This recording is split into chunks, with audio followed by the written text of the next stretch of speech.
Good afternoon. How are you? A couple days now, I'm tempted. I'm tempted to stem off of last night because I don't feel I did a good job, and I feel there's more that I could say and more that I want to say, but we'll have to push it off till tomorrow. Today, we're in Matthew.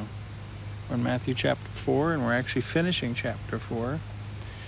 A couple days ago, we were in verse 23 where Jesus taught, he preached, and he healed. And if you're a Christian, if you're a follower of Christ, it's been a little theme. We're only concerned with how much people are like Christ in the way that they treat me. But what about all the other things? And we touched on that last night a little, see? And now I'm drawn into it again. Teach, preach, heal. It's just not about being kind and gentle and patient. It is. That's the very foundation. But what about being acquainted with his sufferings and his grief? What about being acquainted? You want to be like Jesus? That means you will be rejected over and over and over again. You will love people and they will accuse you of being of the devil. Do you want to walk with Jesus? Do you want to know him? Well, be prepared then to face what he faced. I don't think we're going to touch on it. See, I'm going to get ahead of myself. I'm trying to steer back into these last two verses, 24 and 25. But I'm not. Just think of the tremendous pain that Jesus faced, friend. Imagine doing miracle after miracle after miracle, blessing somebody. And I know what that's like. You pour your life out for someone. You give them. I'm not perfect. So there's that factor that you screw up or you fail, and that's it. But with Jesus, he doesn't even have that, because he never failed. He never fell short. But he gave and gave and gave. He took care of all of their needs. And then he turned to them and said, "Eat my flesh and drink my blood." It says they all forsook him and fled. Is that you? Is that how you treat Jesus when he says something hard in your life, something you don't like? We say the dumbest things as Christians. Oh, that's just negativity. Oh, really? Jesus said it. Oh, I got to protect my peace. You ever hear Jesus say that? Say such a dumb thing? We say some pretty dumb things when we don't know the heart of God. We say the dumb things simply because we don't know the heart of God. The heart of God, friends, is going to allow you to suffer.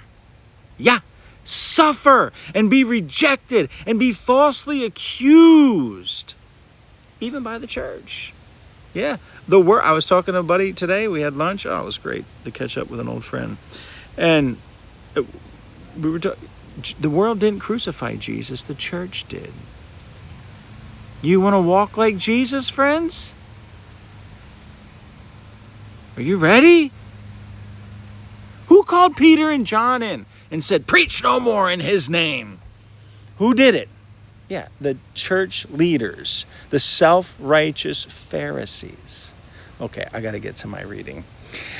We read about, so his fame, he's teaching, he's healing, he's preaching. So his fame spread throughout all Syria, and they brought to him all the sick, those who were afflicted with various diseases and pains, demoniacs, epileptics, and paralytics, and he cured them all. And great crowds followed him from Galilee, the Decapolis, Jerusalem, Judea, and from beyond Jordan. Friends, I want to tell you something. Crowds mean nothing. Just because you have great crowds says nothing about those people. These crowds were following Jesus because he was doing miracles, healing, signs. But the second it got hard, the second Jesus started talking about eat my flesh and drink my blood, which is simply walk as I walk. Walk in obedience to my word. Walk in self-denial and the cross life. The crowds leave. Don't follow the crowds ever, friends. Crowds at your church doesn't mean anything.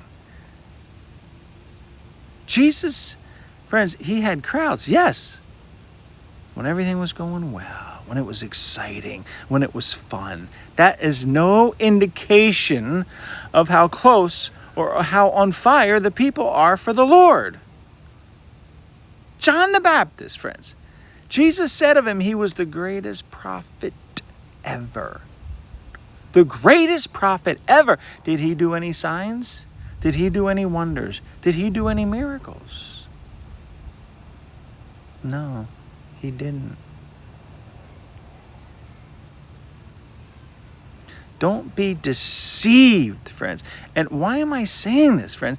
Because there's a passage in the book of Revelation that says, I can't remember if it's the false prophet or the beast, but he's going to bring signs down from heaven. And it says, and he's going to deceive them all. So you Christians out there who are so focused on signs and wonders and miracles, be careful. You're headed for deception. I believe that Jesus wants to use us for those things. But if that's the foundation of your church, if that's the foundation of your walk with Jesus, you are headed for deception.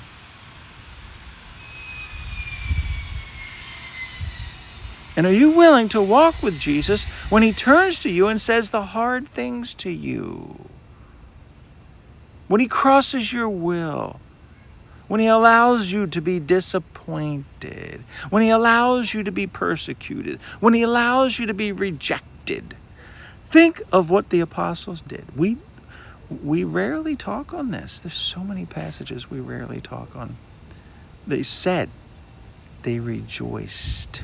They rejoiced that they were counted worthy to suffer for Christ's sake. Why do you rejoice? Oh, because I'm living my best life. Oh, because everything's going wonderful. Ooh. That's not Christianity. That doesn't mean you're blessed.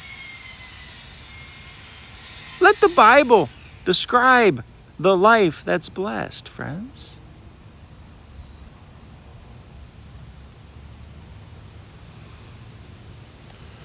Are you willing to walk?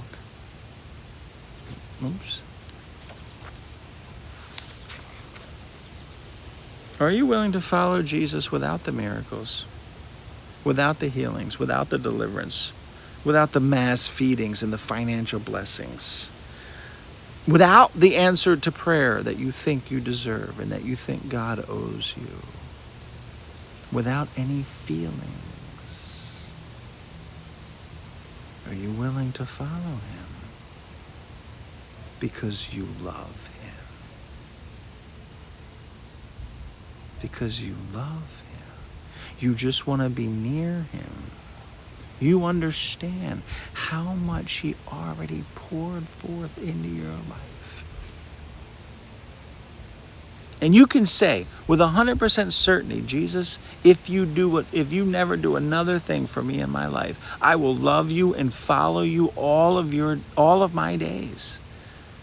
Is Calvary enough for you? What if he never answered one of your prayers? Huh? What if he allowed you to go through a lifetime of suffering? Battle with this, battle with that. And your reward didn't come until eternity. Is Calvary enough for you, friends? You have to decide that in your heart. Are you going to follow Jesus with all your heart, mind, body, soul, and strength because what he did on Calvary? Not because of what's in his hand that you expect him to give you. Well, Lord, I'll obey, but you need to do this. When am I getting this? I've obeyed you. I followed you. Well, you're following him for the wrong reason then. Are you in love with just Jesus and content with just Jesus?